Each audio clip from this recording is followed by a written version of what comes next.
Hey everyone, you are listening to the Self-Awareness Journey podcast. This little banter is about a car ride long and features your hosts, JJ Parker and Melissa Albers. JJ owns a tech company and Melissa has been a coach working with influencers for the last 18 years. Melissa, so we did a super fun event this week. We had the Self-Awareness Journey live. We did. It was super fun. I loved it. It was funny because we have been thinking a while, like, how else can we engage with our tribe, right? And we've got our newsletter that you can sign up for. We've got the podcast, but it feels really one way, right? Yeah. It's just like we throw stuff out there in the universe and some people comment on Facebook, but it's just kind of like a one-way conversation, it feels like Right. sometimes. Which is the exact opposite of what we really want. Right. So we thought, hey, why don't we do this thing that we call TSAJ Live? We'll just like spin up a Zoom call, invite everybody to it, see what happens. Mm-hmm. And it was great. And it was great. And the topic was even more great. As we talked about advocating for yourself, right? Yes. The question we posed to the folks that came was, how good are you at advocating for yourself? Mm-hmm. And so I asked you that question right off the bat. Yep. And then you asked me that question, and I was like, oh, crap, I'm not prepared to answer questions on this thing. See, we didn't lie. We really don't prepare for this stuff very well. Well, we're preparing all the time, but maybe not as intentionally as we should in those moments. I think it's better when it's just on the fly. Yeah. Yeah. So we talked about advocating for yourself, which I think is a great topic. We felt we should do a podcast on this topic because what I thought was great is like the things that we came into that conversation with. Right. I have my little notebook and I've got a bunch of bullet points written down about what I think we should talk about. Mm-hmm. But what's awesome is the folks on the call brought all sorts of other perspectives, which I thought was awesome. They really did. And you know what else I was so, I don't even know the word, but I was so honored and touched about was the legitimacy of people's comments. Mm. How everybody, we had 25 people on the call roughly. Yep. And the number of people that were willing to comment authentically right off the bat, you know, it just felt so good. Yeah. Yeah. I just loved it. And especially the topic, because how well do you advocate for yourself? You know, like we would automatically go to a place that says, oh, you advocate for yourself in these external moments, you know, when you want a new job, when you want to win something or get a project or something like that. We went to the place of work, but then the conversation became so meaningful as it talked about how when we don't advocate for who we really are on something personal or something internal, how that whole energy shifts into something completely different than positive. Yeah, right. So let's jump in. So yeah, let's do it. Like, I'm just going to ask you again, how good do you think you are at advocating for yourself? I just can't remember. Just kidding. Yeah, and your answer better be the same as it was on Wednesday. Oh, no pressure. I have a squirrel memory. I would say that I answered in twofold because, and I do still feel this way, so it's a good thing I answered truthfully. That's what I always tell my kids, just tell the truth and you don't have any stories to remember. Right. But I think when I'm advocating for myself or something that's related to business or something I feel fully resourced in, like if I'm advocating like in a proposal where I'm getting a new client or I'm, you know, suggesting something in my professional life, I feel very comfortable advocating for it. And I think there's an element of, I know it's going to help other people too. You know, I didn't say that on Wednesday, but I think that that's true. It's like, I can advocate because I know it's what's best for me, but I really know it's best for other people in this scenario. So it's not a problem. And I actually really enjoy doing that. However, if I'm honest, if it's something that I feel like I'm not getting, like if it's at home or my personal life or something like that, I start to feel like, why am I not? I start to feel lacking in confidence. And then I can't. or I don't feel Yeah. good about how I do that. So it's very situational. And I actually never understood that until we had that conversation. Oh, that's interesting. Yeah, I really didn't. How about you? Self-awareness from the self-awareness journey. Exactly. Well, We should check that place out. so uh, like I said, I was like strangely unprepared to answer that question. But I actually thought about it quite a bit over the past couple of days because I was like, I felt like I was on the spot. And what I was trying to explain on Wednesday was that I don't think I'm not, I'm fairly passive about a lot of things, right? So I don't often just get out there and be like, hey, I need this, No. right? I'm not out there pushing my energy out like that. And what I was trying to explain is that I think the way I advocate for myself is in a more passive way. And I don't want to say passive aggressive, but it's possibly edges on that. like sort of like I need some time to myself. So I'm just going to like take that time. I won't even maybe even ask for it or say I need it. I'll just be like, okay, Yeah. now I'm just going to go Disappear. retreat into the basement, right? Or now I'm just going to go like sign up for tennis and go and not really tell anybody or just say, hey, now I'm going to tennis, right? Yeah. So like that was an interesting thing. And then the other thing I was thinking about was years ago, especially when we did work events, I'm very introverted. So I need this like recharge time. Right. Yep. When I'm out there talking all day, I need to recharge by myself. And I didn't realize that for a long time. But now I know that. So one way I do vocally advocate for myself is during work events, I will tell people like, hey, I'll work the trade show all day, but then I have to go to my hotel for like an hour before we go out to dinner. So do not schedule a dinner like right after the floor closes because I will be an ass. And I don't think any of us want that. So I would say as I've understood my own personality and my own wiring better, I am actually more comfortable saying like, hey, I need this time, right? And even though I tried to put her on the spot and she wasn't taking the bait, my wife was on the call, right? She was so cute.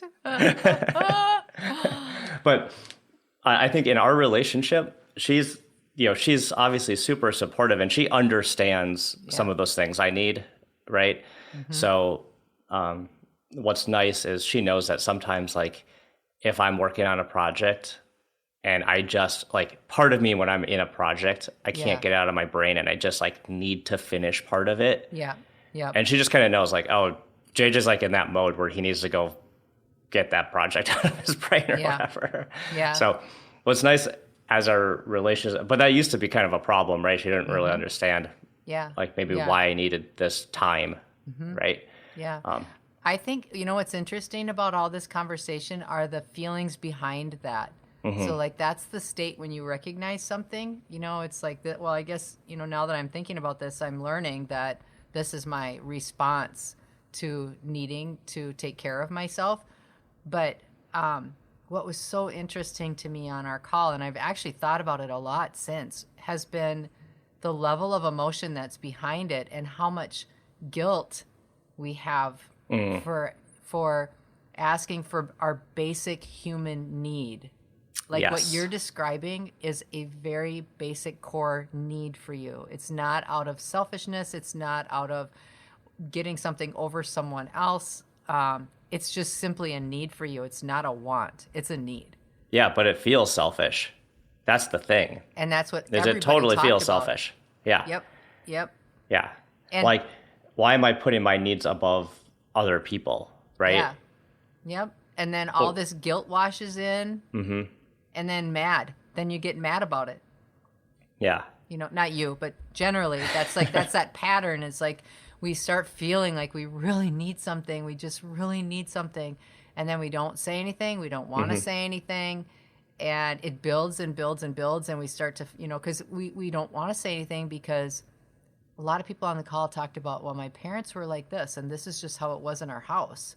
Yeah, like it's like a childhood thing. It's like a upbringing A thing, wiring. right? Yeah, it's been Yeah. hardwired since you were really little Yeah. to not be selfish. Don't take more than your share. There was a lot of that. And wow, it's just Yeah. so amazing that just runs as an undercurrent without us even really noticing how much that affects our basic caretaking of ourselves. Yeah, that's super interesting. I mean, the number of times I told my kids to share or not be selfish, right? It's like hundreds and hundreds of times. Yeah. And that is now programmed into them. And maybe for many of us to such an extent where it's harmful, right? It's not helpful. It's actually, we Yeah. are Yeah. putting ourselves almost too low, Yeah. right? I think too, for me, yes, and I think for me, everything is on a continuum. I think what makes the difference, and not to bang on the drum that I bang on all the time, but self-awareness is really the key here, because if you understand that that's a process that was in your house when you were a child, it came from a good place. Everybody meant well with that process.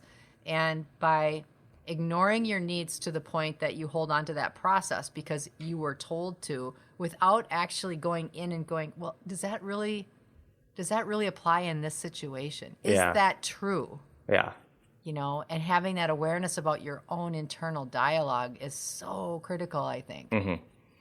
Yeah, and I would say that some of that early childhood stuff was about very basic things like a finite number of Legos that we have in the house or something, right?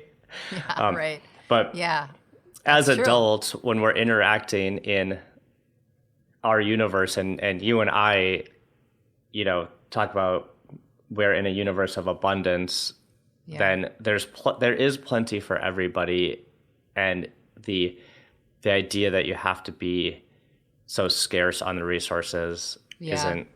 isn't really the helpful mindset. No, and But it's actually- interesting when you apply that right to yourself, right? Yeah, I know. Right to your own need for something like sleep. Yeah, or happiness. Mm-hmm. Or something as basic as happiness and Yeah. being content. How we can go from that, you're right, that abundance mindset to that lack mindset, and how we apply it to emotions too. Yeah, that's super interesting.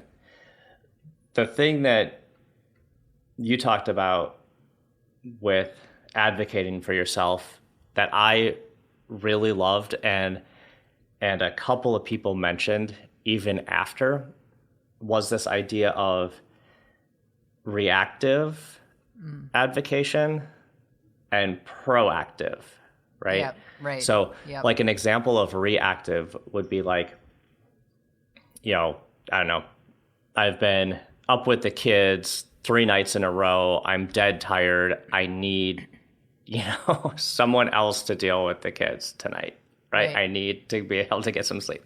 It's like that one's like really in your face, right? Because we've probably all experienced like lack of sleep. But that's reactive, right? Like these things happened and now you've been so drained or pushed out of center that you have to, it's like your breaking point. Yeah, you're at an almost fight or flight piece by that point. Yep. Yeah. And that one's super common for people to recognize, right? Because we've all been Yeah. at that breaking point at some point, and you Right. have to step up and advocate for yourself. Right. That when we went into that conversation, and even right now, the first thing that's coming up for me is how worthiness, our own sense of worthiness, is directly tied to our ability to advocate for ourselves early in the process, not when we're so far gone that the advocating sounds harsh and defensive. there's a real difference. Like in your example, because it's such a good example and it's such an easy one without a lot of guilt or, I mean, well, maybe there's guilt around it, but like, yeah, a young couple has kids and for 2 nights, 3 nights, they aren't sleeping well. And so one spouse is up 3 nights in a row. Yeah. And they're doing it maybe because they feel obligated. Well, the other one works and I don't want to bother them, or, or they had a migraine today or they had a tough day and I'll just do it. Yeah. And that starts to collect. It starts to collect, right? And then by night 3, you're banging into walls. You're so tired. You can't see straight. You have a stomach ache, a headache. You feel dull. You can't think. And you start to get mad. Mm-hmm. Like, why is my spouse letting me do this? Yeah. We talked about that, how that can push into resentment. Totally. Right? So when you it might start off well-intentioned. Yep. Like, hey, I'm going to take the baby at night because, my spouse works. Mm-hmm. And then it's like grinds and grinds. You get more and more tired. Yeah. That well-intentioned idea flips into resentment. Straight up resentment. Which is not where you want to be, right? That wasn't your intent, but that's where you ended up. Right. And so if the emotion of resentment is tied to advocating for yourself, it sounds totally different. It feels totally different, because then there's fight. Then there's something that you're fighting about, and there really is nothing to fight about. Yeah. If you think about it earlier in that same exact scenario. But it's really interesting. And I think that when people start to have that resentment, it's also tied to, I must not be as good as, or I'll be selfless. I'm going to just be I'm going to be the bigger person here. I don't really think I should, and I don't really want to, and I'm really, really tired. And, they should be the big person because I'm okay, aren't I? That's the self-talk, I think, that starts to happen. And that's when you start to feel like I'm not as good as, and then you start to feel, is that what they really think? Don't they think I'm good enough? Why can't they? And then, boom, that resentment starts. Yeah, like you become the martyr, right? Yeah. Mm-hmm. Yeah. Yeah, so that's interesting. That following that line of logic and that train of feeling is really interesting, because then when you think about it, a lot of times culturally, I feel like saying that you advocate for yourself is sometimes not positive. Right. Right.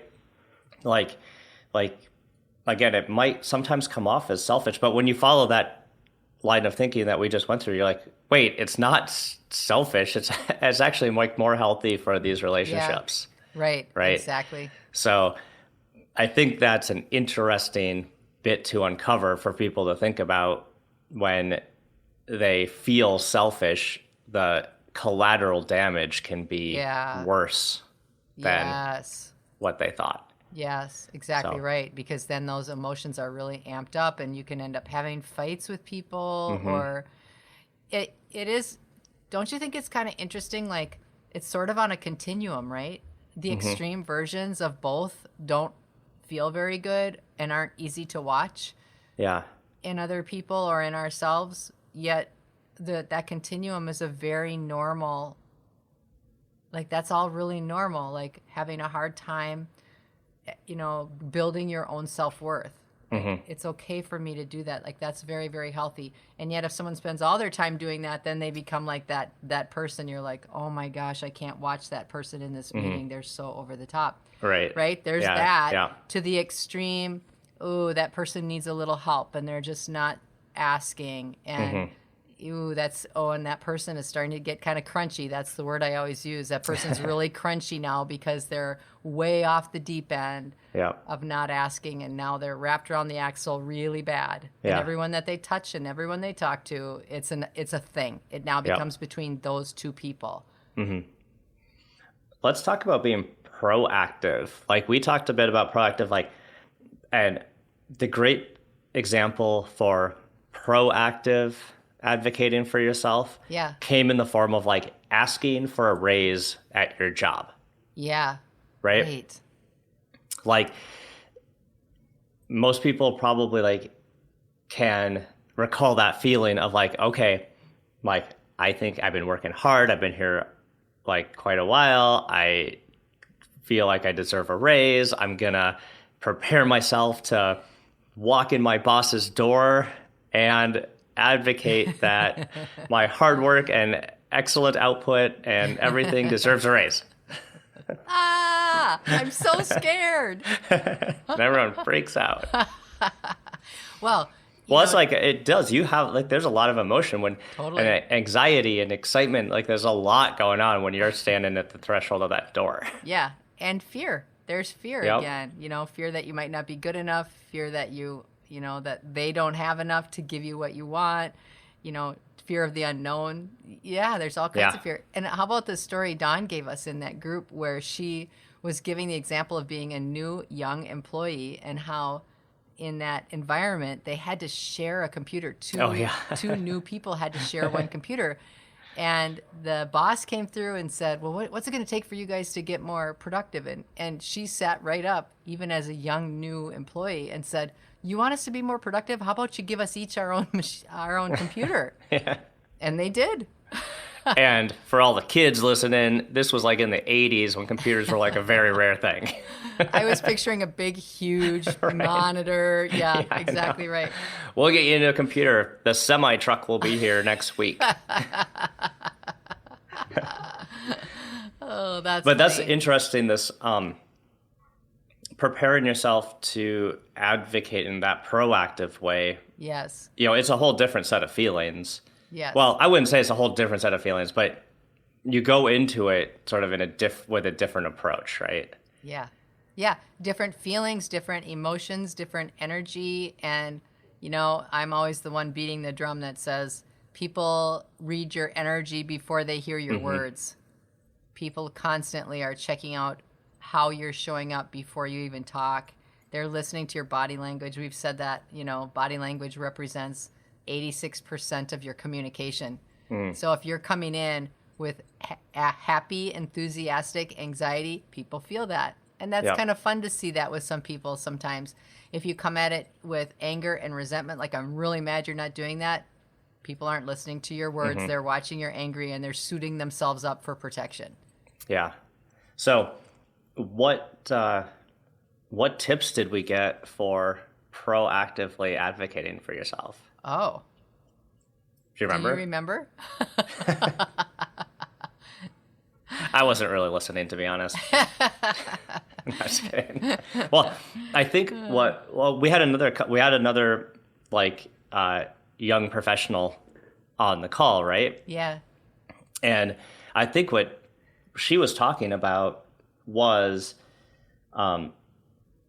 it felt like it was moving around like you said confidence, right? There was some stuff around the confidence thing and the not being sure and Right. like should I advocate for yourself? I'm not, or myself. Yeah. Like, Is is this it the right appropriate? time? Is it appropriate? Yeah, Yeah, right. yes. Trying to figure out what those interactions should look like in a professional Right. context. Right. And her feedback was almost more like sit back and wait. Don't be unpopular. Don't stand out. And I think the group consensus was like, it's fine to stand out. It is fine to ask. And if something isn't okay, if you ask with that good perspective, you'll understand why. You'll either get what you're looking for, or if it's a no, you'll have a better understanding of why. So it's not getting in your own head and telling yourself the story before you even ask. Yeah. Yeah. We had a young lady that worked for me for quite a few years. She came in like very junior, and she worked in sales, and I don't know, maybe like she'd been there for like a year, and like she like kept on asking for raises. Oh. Right? To the point where it was like sort of annoying her manager, right? Yeah. But for me, like that's okay, right? Like in my company, I was just, want to make sure it's very clear, like the relationship between like the employee and the company, it's like got to work for both parties, right? Yeah. Like I don't want this thing where like employees don't feel supported, they don't feel like they're paid enough or paid what they're worth or anything like that. I mean, there's like limits on our budgets, right? Right. And we have to get everything balanced out, but I don't want that to. I want that to always be a conversation that people feel safe having, right?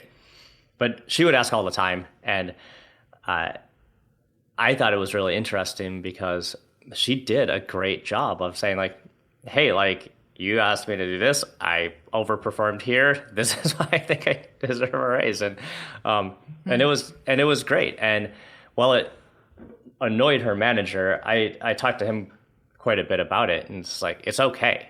Like, let her do that. That's great. That's actually a good skill she has. It's a great skill to have in sales. Precisely. Ultimately, she ended up going to find another job because like we just didn't have a space for her for where she wanted to go. Yep. Which was totally fine. It's great that she was at our company for a while, learned some skills and moved on, right? Yeah, so exactly. Sometimes in those professional settings, I feel like advocating for yourself, if again, there's some toxic cultures out there, so I don't want to say like, but I would say in general, my experience is that it's not bad to advocate for yourself, and looking out for those spots where there's a power imbalance, right? Employee, employer, there often feels like there's a power imbalance. Yes. Almost parent-child style. Right. And understanding, and really a lot of the feelings you have when you would go in and ask for a raise, I think come from that power imbalance more than like, you just, should you be compensated more, like anything performance wise, it is so often more about the power imbalance feeling than it is anything else. Yeah. You know what I mean? It's about the feeling, right? Exactly. Yeah. And sometimes, you might advocate for yourself and something might happen, like a new career is, I'm not saying like you would get fired, but like, no, but like it would be like clear, like, well, I've hit the end of the road here. It's time for me to find a new path. And I think that's what you're saying is that's all fine. And it's all fine, and it's all agree. Part of it. It's all part of it. And that's how you grow your confidence, and that's how you grow who you really are and understand yourself, is by being able to get those conversations that you're having in your mind out into the room with people who can help establish your next step, establish who you are, validate your own beliefs about yourself. I think that's really, really good. Speaking of advocating, guess what we want to do? What do we want to do? We want the listeners of this podcast to please go sign up for our newsletter. Remember, we almost forgot again. That's so funny. We talk over and over about how we're bad at marketing. Yeah.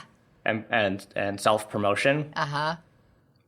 And I was like, you know what we should do? We should, right in the middle of the pod, ask everyone to sign up for the newsletter. And then we forgot because we were so into the conversation. So everyone should stop right now. Yes. Go to selfawarenessjourney.com. Yes. theselfawarenessjourney.com and sign up for a newsletter. That would be awesome. If you're driving, do it after you stop. Right. And why do we want people to do that? Because it helps us communicate with everybody. Because right now, if you're listening, it's just like a one-way thing. Yeah. It's hard to reach you, and we would love to just share more. Yeah. And I think also we've got a lot of cool things that we're going to be doing further. We're growing the self-awareness journey, and for us to be able to connect with you more personally would be absolutely fabulous. Yep. Well stated. Well advocated. Nice job, Melissa. What a good conversation it's been this morning. I've enjoyed this. We hope that you've enjoyed today's episode. Our mission is to help people become happier and more effective by gaining insight into their own thoughts and feelings. We'd love your support. First, share this podcast with anyone you think might enjoy it. Second, leave us a rating or review on your favorite podcast site. This helps others discover the podcast so we can reach more people. And third, sign up for our newsletter at theselfawarenessjourney.com. This will help us communicate better with you and build our community. Thank you so much for joining us in the Self-Awareness Journey. We'll see you next week.